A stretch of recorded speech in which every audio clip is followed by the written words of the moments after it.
I'm Alice Sheridan, and I'm on the faculty here at the MGB Brigham and Women's, and I'm the moderator for this afternoon's session. It is my pleasure to introduce our next speaker. As I mentioned, he needs no introduction from me, truly, for this audience. It's Dr. Jerry Appel.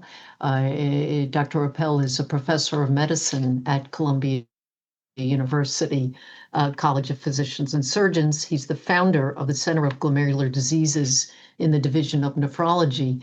And as I always say, he is the teacher for virtually all of us.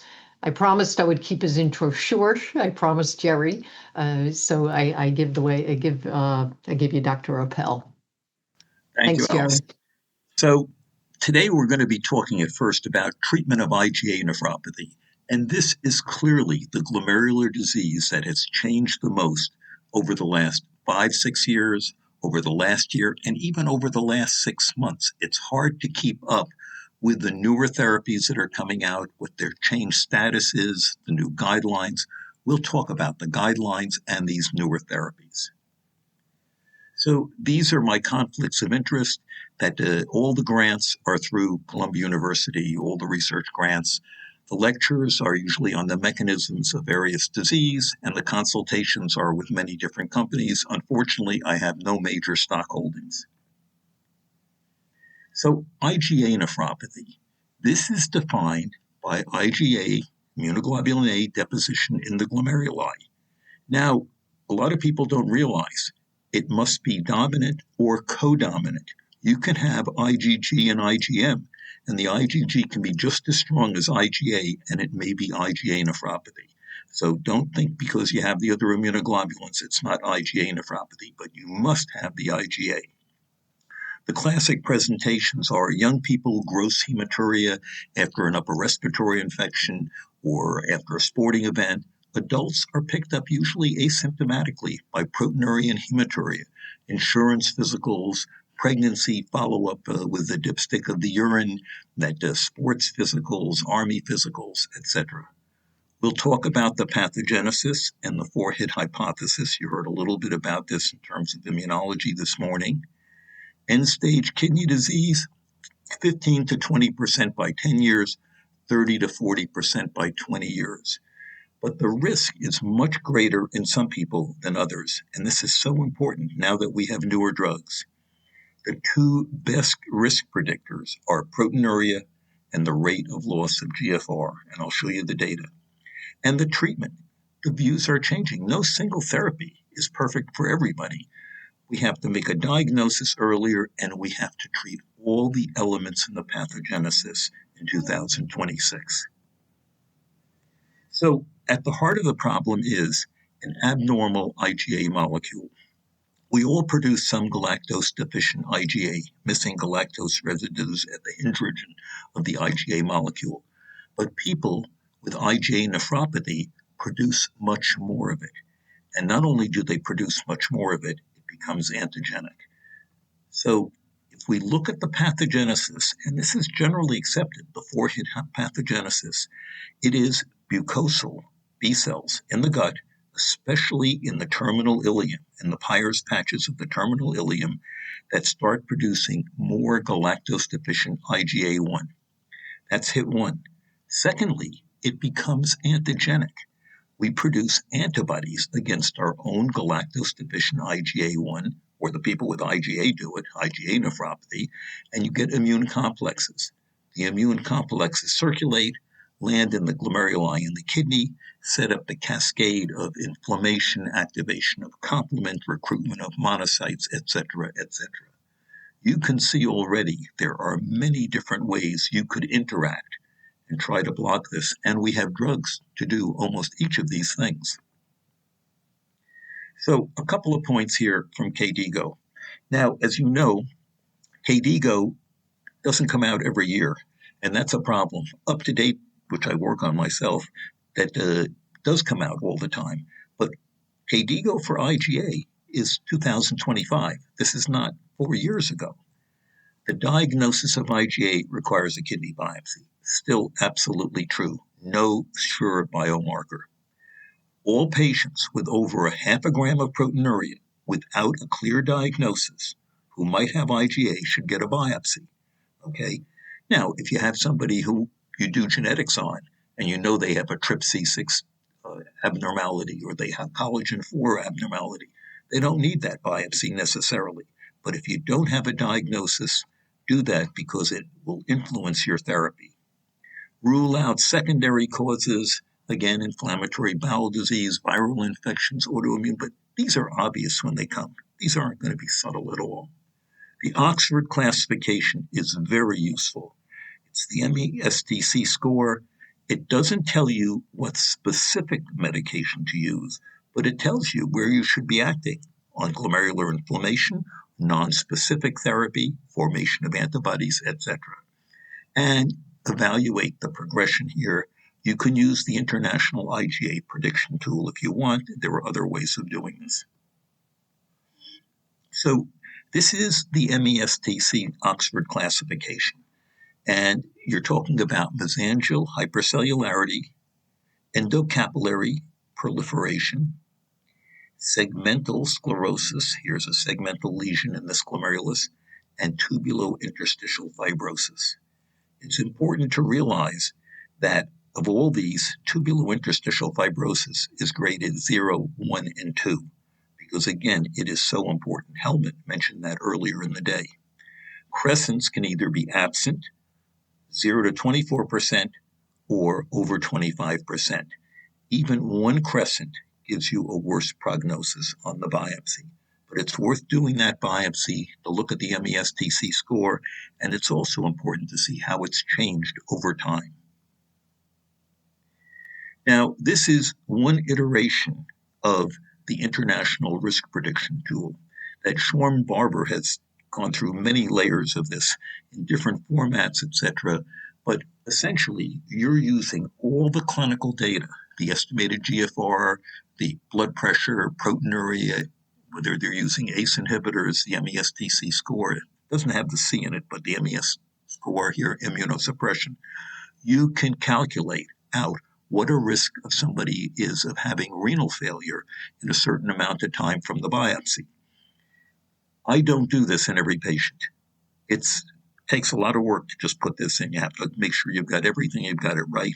I use it when I want to emphasize it to somebody who says, I don't want to try this therapy. I'm doing fine right now. And you say, yeah, you may be doing fine, but in 5 years, you have a 50% chance of being in renal failure. That's the time I use it the most.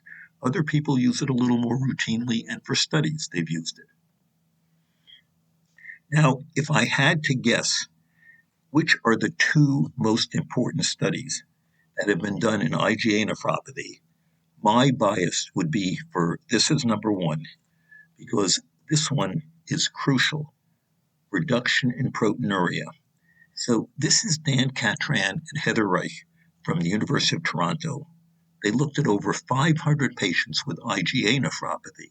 They followed them for 78 months, so over 6 years. They looked at the GFR decline, 30% reached end-stage kidney disease. If you look at the population here, if you had less than 0.3 grams of proteinuria per day back here, you did great over 10 plus years. If you had 0.3 to 1 gram, you did pretty well as 2. But you go up to 1 to 2 grams and you're doing not so well at all, and 2 to 3 and over 3 terribly. You look at this and you say, if this was focal sclerosis, it would be very different. If it was membranous, it would be very different. But here with IgA, that amount of proteinuria is very significant in predicting what's happening. So that's one thing they showed. The second thing they showed is no matter what your peak proteinuria was, if you reduced it down to less than a gram a day by any mechanism, you came out with the same improved prognosis. So why is this so important? This is what the FDA has relied upon. The FDA says if you have heavier proteinuria and you can safely reduce it with a drug, we will give you accelerated preliminary approval of that drug. And that's why we have so many medicines that are approved. And then, of course, they have to show that the GFR is better, but that's when they get the final approval. Now, that's one study. The second study that I think has been the most important is a study that from the UK Radar Group, their rare kidney disease group here. And here they looked at a population of 2,300 adults and 140 children. That to get into the study, you had to have had at least a half a gram of proteinuria or a GFR less than 60 cc's emitted at any time before you tried to get into the study. At any time, if you had that, you got in. If you looked over time, 50% of the patients here reached kidney failure or died during a 6-year period. Follow up here. And if you look, the mean age at kidney failure or death was 48 years old. This is obviously a young age. Now, if you take people in the oldest age group, 60 years of age, a lot of those people before they reach 100 are dying from other things. But let's look at the youngest age group, 0 to 18 years. If you follow them out, by the time they're 40, 50 years, 35 years old, half of them are in renal failure. That's true for the other earlier age groups too. They're not dying, they're going to renal failure. So renal failure was much more common than we thought. The second thing in this study, if you looked over time here at this large population here and looked at what the prognosis was for different levels of proteinuria back here, it's dramatically different. If you had over 1.76 grams of proteinuria per day, almost everybody over 10 years was in renal failure. If you had 0.8 to 1.6, again, it was over 50% in renal failure by 10 years. But that wasn't the surprising thing. The surprising thing was that if you had 0.44 or 0.8 to 0.88 grams of protein per gram of creatinine, or even less than 0.44, the lowest level, you still got 30% and 20% of the people reaching renal failure over a 10-year period. So if you look at this time here at 10 years, it's a significant number of people. So we always used to biopsy people with over a gram of proteinuria, but it's clear people with less than that proteinuria are progressing, and we have to do something about them as well. One other thing I liked about this study, so if you take different age groups here and look at how much GFR they're losing each year, this is the annual loss of GFR. If you have IgA nephropathy in the registry here, you remember you're talking about 2,300 adults here, and you lost 3 cc's, this is a loss of GFR, 3 cc's of GFR each year, okay, if you were under 40, 100% of those patients losing 3 cc's a year are going to end up in renal failure. If you even lost 1 cc a year, in their study of these 2,300 IgA patients, 40% of them would end up in renal failure. So again, if you look at this rate of loss of GFR, you've got to keep it down, if at all possible, to 1 cc or less per year in terms of this loss of GFR. Now, we'll talk more about this in a few minutes. Now, some people say, well, that's the UK, and it was a select population that they looked at in terms of, because they looked at the population that had to have a half a gram of proteinuria or GFR less than 60. So here's data, and this is even more recent. I mean, this is data from less than a year ago. This is from Kaiser Permanente. They looked at a population here of 655 adults with primary IgA nephropathy, a broad population here, and if you had over 2 grams of proteinuria per day over 10 years, look at the number here that go and get a bad result. Until you get all the way down to less than a half a gram, you're still losing function over time. You do better and better with the less proteinuria in the beginning. Proteinuria is a good marker of progression in IgA nephropathy, and reducing it, as you'll see, makes a difference. So this may be my favorite slide. I'm not sure where the first copy of this or the first view of this came from, but this slide looks at many of the major studies in IgA nephropathy that have led to our use of medications. And we're going to be talking about a bunch of these. But if you look at the MANO trial, this was a trial of steroids versus placebo. The testing trial was also steroids trial. This was a Chinese, but also had Caucasians as well in it. That the Stop IgA, the third steroid trial, this was done all in Germany. The PROTECT trial was irbesartan versus sparsentan, which we'll talk about. That looking at an SGLT2 inhibitor, we're looking at dapagliflozin here versus placebo, and the NefIgArd is we're looking here at targeted release budesonide versus placebo. This chart here, this graph, doesn't look at the people getting the drug. Because if you look in the study, every single group used an ACE inhibitor or ARB. You had to be on an ACE inhibitor ARB to get into either arm of the study. So here you're just looking at the placebo patients. Of the 100 patients, 49 of them were on placebo. Of the 500 patients, 246 got placebo. Of the 80 patients here, of the 160, 80 got it. Here in the PROTECT, of the 400 patients, that everybody got something. Half got irbesartan, half got sparsentan. Here again, but you're looking just at the placebo arm here. Everybody's on an ACE inhibitor ARB. How good do we do?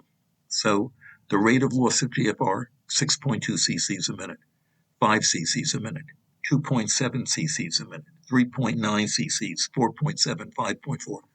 We're not down using an ACE inhibitor ARB. We're not down less than 3 in any of the groups. You're not near 1 loss of 1 cc per minute per year in any of the groups here. The best was the German study. And, you can't compare these studies, of course, but people say, well, how come the German study, the STOP trial, did so well? Well, the answer is, it could be the population, but I think it's how the population behaves. If you're in Hamburg and you say to the patient, take this pill for a month and then come back, the bottle's empty. If you tell somebody on 168th Street in New York by Columbia, take these pills and come back in a month, they come back in a month and half the pills are still there. And you say, but you said you took the pills every day. And they say, oh, yes, I took the pills every day. But the bottle is still half full. So, different populations.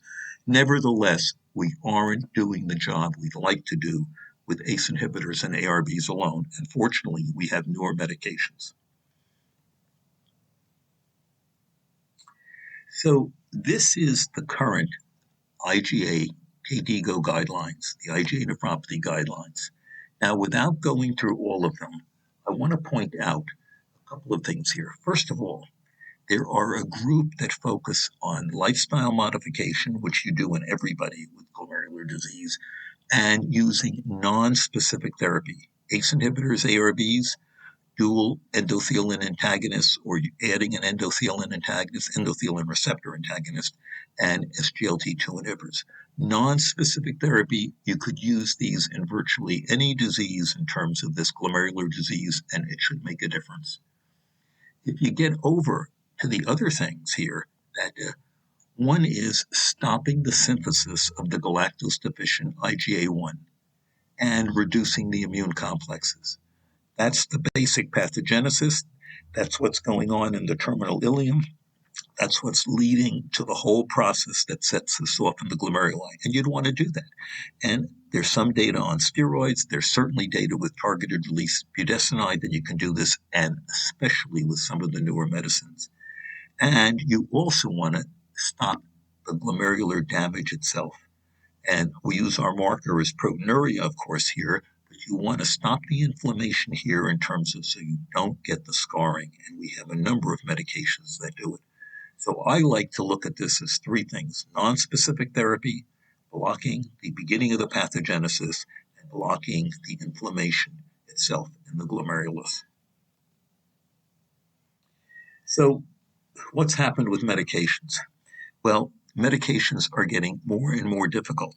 As I said, we've had a couple of drugs approved in the last year for IgA nephropathy. We've got changes in status in the last month. So let's look at them. Targeted release budesonide, Nefecon, FDA final approval. It not only reduces proteinuria, it ends up with a better GFR than the placebo.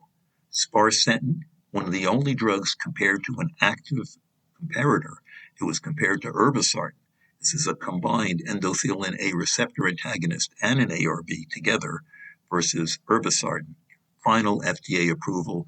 It's actually been FDA approved for focal sclerosis as well as IgA nephropathy. Now it's the first drug approved for focal sclerosis specifically by the FDA. Dapagliflozin, epagliflozin here again are FDA approved for chronic kidney disease, and there is some data, just specifically in IgA nephropathy. Iptacopan, a complement blocker. So here you have a specific complement blocker that got accelerated approval. It just got final approval in the last month. So it is now fully approved. It shows that the GFR is better in the patients who get the iptacopan. Atrasentan has accelerated approval. It lowers proteinuria. It doesn't yet have the final approval. It's an endothelin antagonist here.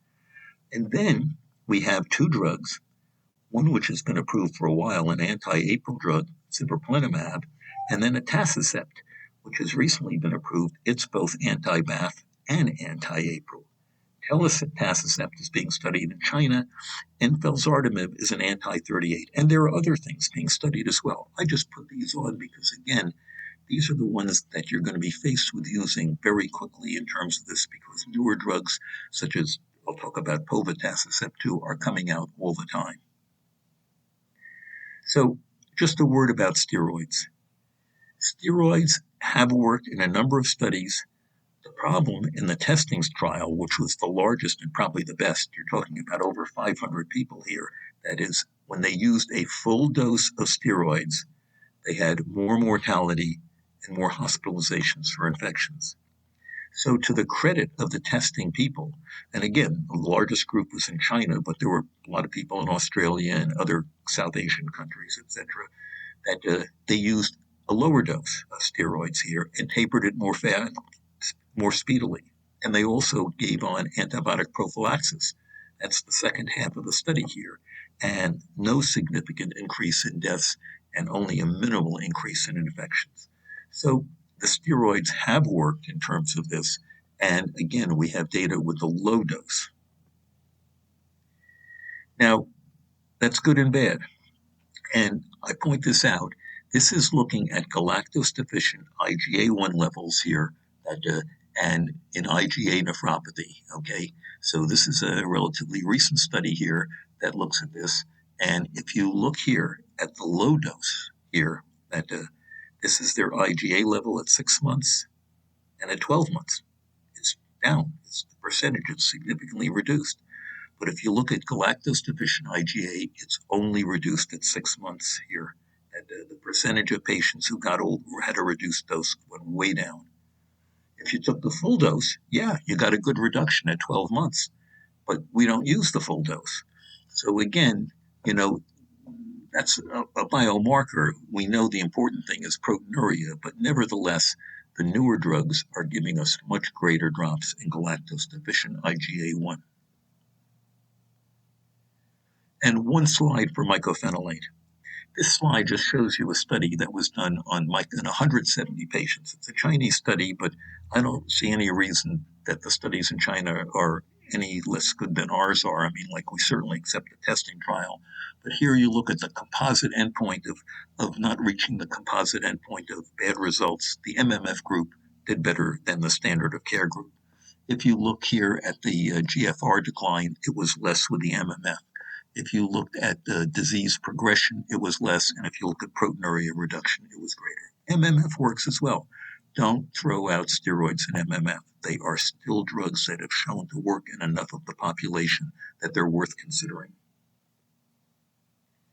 But now, let's get back to our hypothesis here, our 4-hit hypothesis. So, block the production of galactose-deficient IgA1 in the immune complexes. That's a goal, okay? Block the non-specific progression, scarring, ACE inhibitors, ARBs, SGLT2, sparsentan. Block glomerular inflammation. The newer immune medicines come out here, along with steroids and MMF. So, KDIGO, 2025, and up to date, 2026, biopsy early, over half a gram of proteinuria, not a gram, over a half a gram here. You should do a biopsy unless you have a diagnosis because there's a risk of progressive loss of function if they're zero point 0.5 to 1 gram. We know that from the studies. Start treatment early, think of additional treatments. Reduce the proteinuria to less than a half a gram if possible. Reduce the functional loss to less than 1 cc per minute per year. That's hard, but try. Focus on reducing the immune complex formation, which leads to glomerulonephritis. Manage the IgA reduction in nephron loss with the nonspecific therapies, and manage the inflammation. Even though they say in KDIGO you can't use the MEST score to pick a specific medication, they are a very good general guide to therapy. They're a good guide to general therapy because, again, you can know whether to focus on nonspecific therapy and scarring or whether you should be focusing on inflammation. So let's go back to this and look at some of the data on these. Let's start with targeted release budesonide. FDA final approval in terms of this. You take 9 months of it. Most of the steroid trials were 6 months. Targeted release budesonide is mostly released at the terminal ileum where the production of galactose-deficient IgA1 and immune complex is going on. It drops proteinuria dramatically over 9 months. But if you stop it after that, the proteinuria slowly starts to go back up. Okay. If you look at GFR, it's preserved in terms of the sparsentan group, of the targeted release budesonide group here. And again, this is lower levels and this is greater levels of proteinuria. It comes out better than placebo. So it does preserve GFR.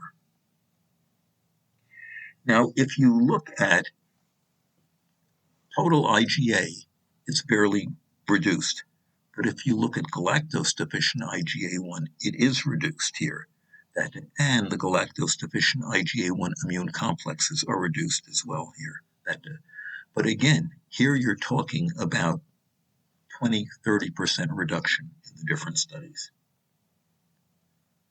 Here's a second study just to show you that if you looked at proteinuria, it goes down with targeted release budesonide. GFR is preserved, and hematuria goes down over time here. But again, if you look at galactose-deficient IgA1, it's down, but it's only about a 20-something% here. And if you look at immune complexes, you'd find the same thing. It's only about 20 to 30%. Now, does that make a difference versus 70%? Well, we don't know. We don't have comparative studies. What about sparsentan? It's one of the only medicines in IgA that's compared to an active comparator. You have irbesartan versus sparsentan, which is an endothelin receptor antagonist with an ARB within it. You can see both drugs, when you give them, because they have the ARB together, they both drop the GFR, but over time, the GFR is better in the group that gets the sparsentan here than in the group that got the irbesartan. If you look in terms of not reaching a bad endpoint, it's better, again, in the sparsentan group. That's doubling of the creatinine progression, and proteinuria stays down throughout. And again, that has final approval because it improves the GFR at the same time it drops the proteinuria significantly. Atrasentan is an endothelin receptor antagonist. It has preliminary approval because it does drop the proteinuria and it appears safe. This is at 36 weeks here. You're looking at the data here. But we have to look at what happens at 2 years. Is the GFR better in that group? If I had to guess, I'd say yes. If you're going to use it, you have to add it to an ACE inhibitor or ARB. Iptacopan is interesting. Iptacopan is a complement blocker, a specific blocker of the complement pathway, the alternate complement pathway, that it's been used in IgA. It had preliminary approval. It now has final approval as of last month. The article's in the New England Journal about a month ago, and indeed the FDA has already approved it here. In this study, they looked at people with a GFR over 30, over a gram of proteinuria. They were all on ACE inhibitor and ARB, and some were on SGLT2 inhibitors here. The endpoint was 2 years, but here, if you look at the proteinuria, it came all the way down, and the GFR is preserved. So those are our drugs that are approved, but there's one other one and two others, sorry. It's changing pretty quick, and they're going to be 3 or 4 pretty soon.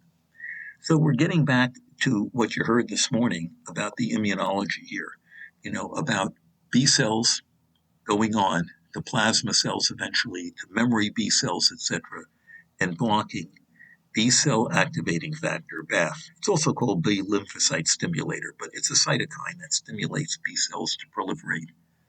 The other cytokine that we're interested in is APRIL.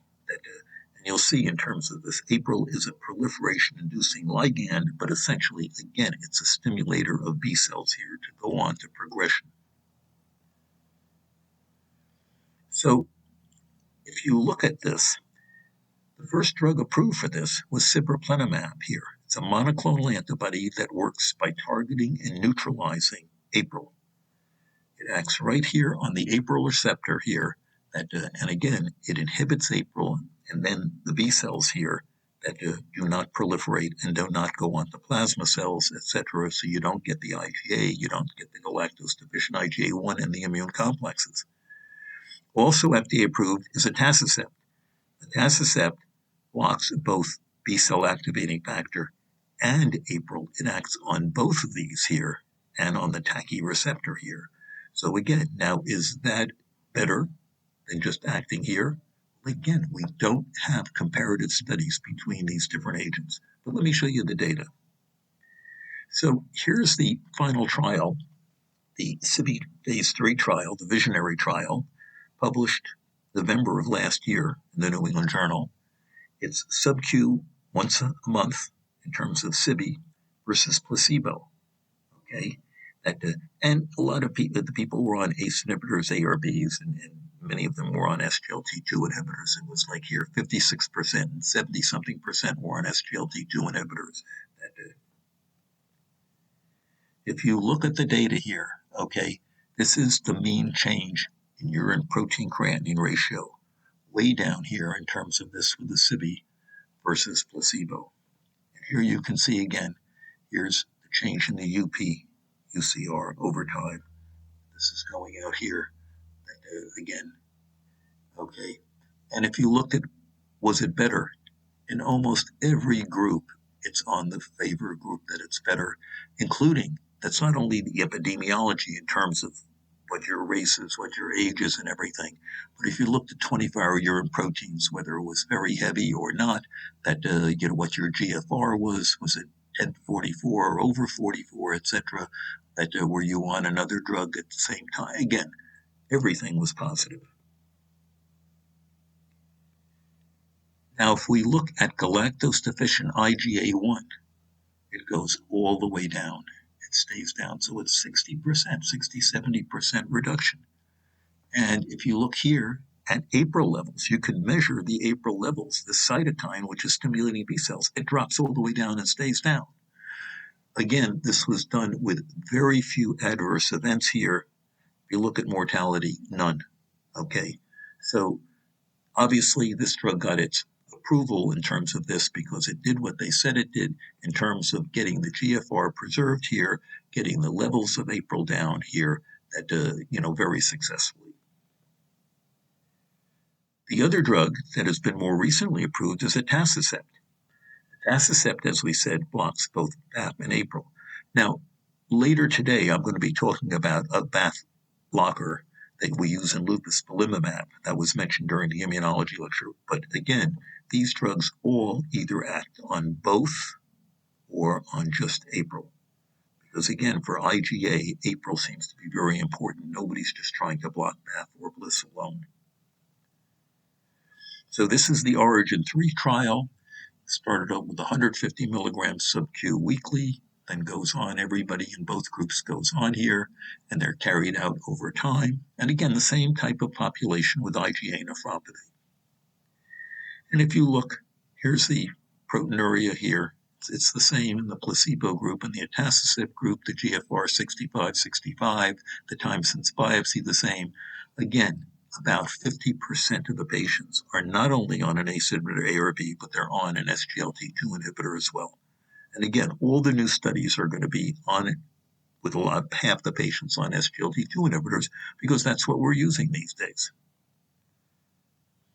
So here, if you look at the change in urinary 24-hour urine protein, it comes down nicely by 3 months, it stays down, and here you are out at 36 weeks here.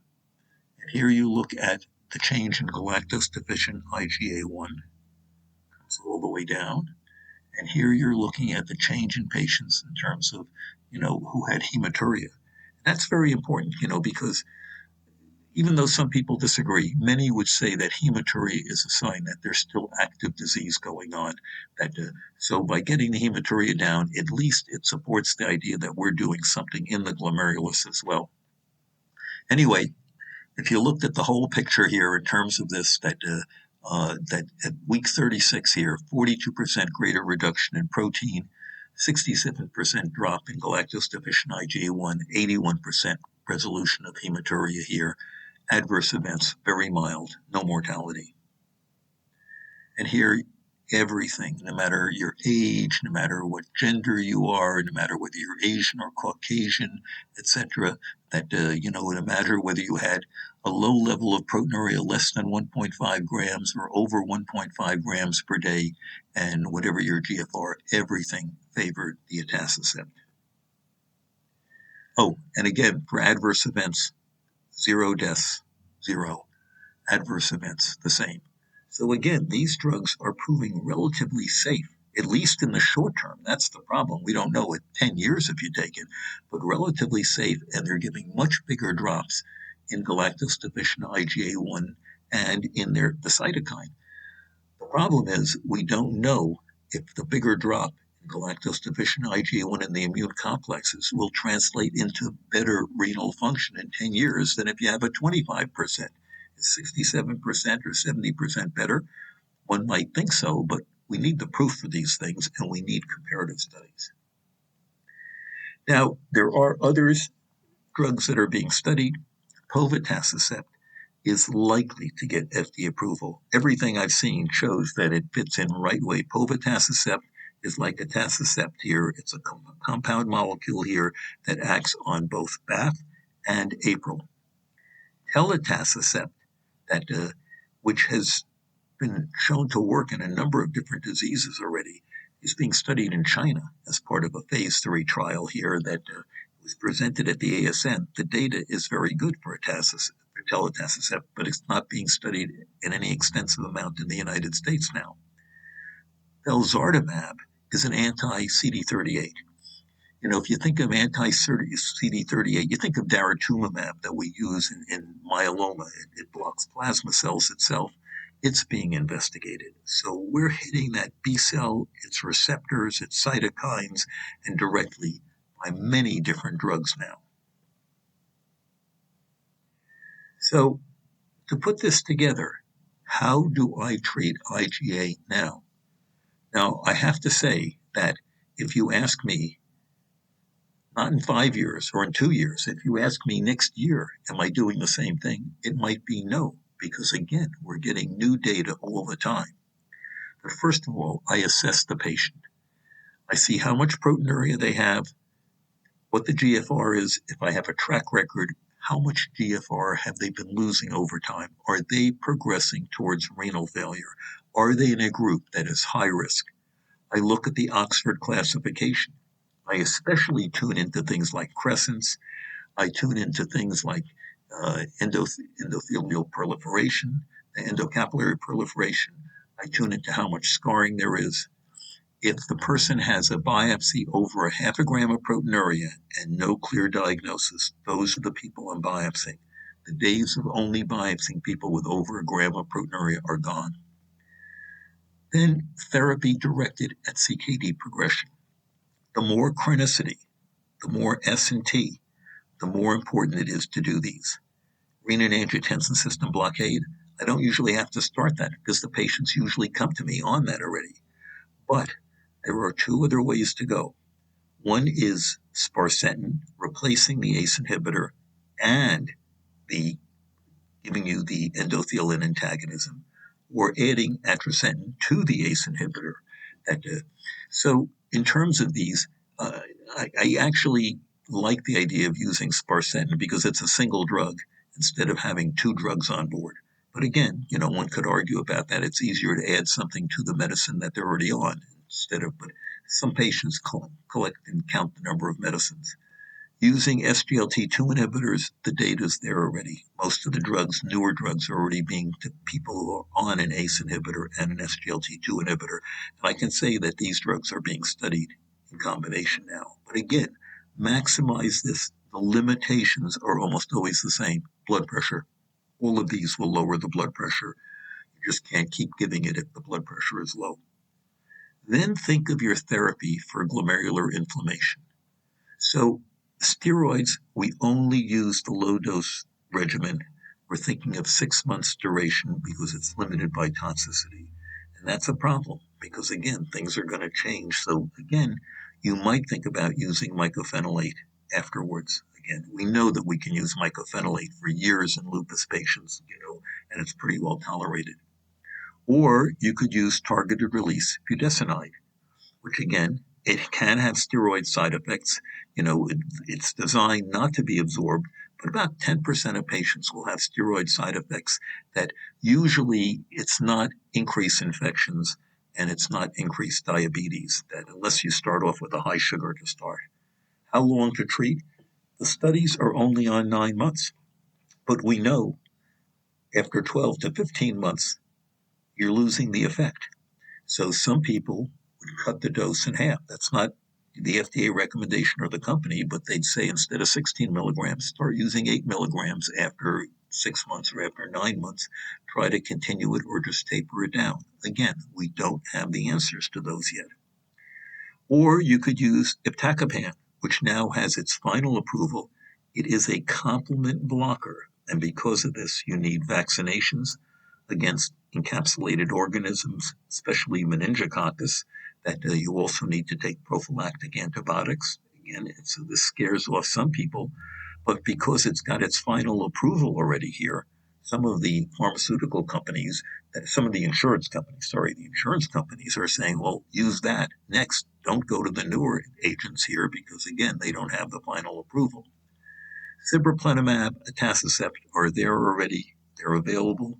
They both seem to drop proteinuria, galactose deficient IgA1, immune complexes, and hematuria, which is very good. And as I said, it's pretty clear to me, I think, the other drugs will be coming out pretty soon in terms of this. And these drugs may be a first line, but we need more data here. We need the final GFR, we need final FDA approval, and just as important, we have to consider cost. Because if you start adding on multiple newer medications that are expensive, eventually the insurance company is going to say, hey, I'm not paying for those three drugs, pick one of them or something. And that may determine which of these drugs we use, including the newer ones, because they may say, well, I'm sorry, this insurance only covers sibeprenlimab, or it only covers atacicept, or it only covers povetacicept, etc. We don't know. Most important, we're going to need comparative data between some of these studies and different mechanisms of action. Again, because we're using expensive medicines.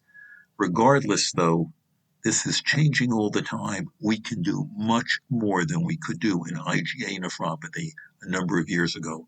Patients were slowly slipping into renal failure after 15 to 20 years. We didn't know why it happened. It happened because we weren't treating them and we weren't treating them early. And those changes are there. So I'll stop now, and I'm happy to either answer questions or wait. I think maybe we're waiting on the questions here. But thank you for listening. This lecture will change. Okay.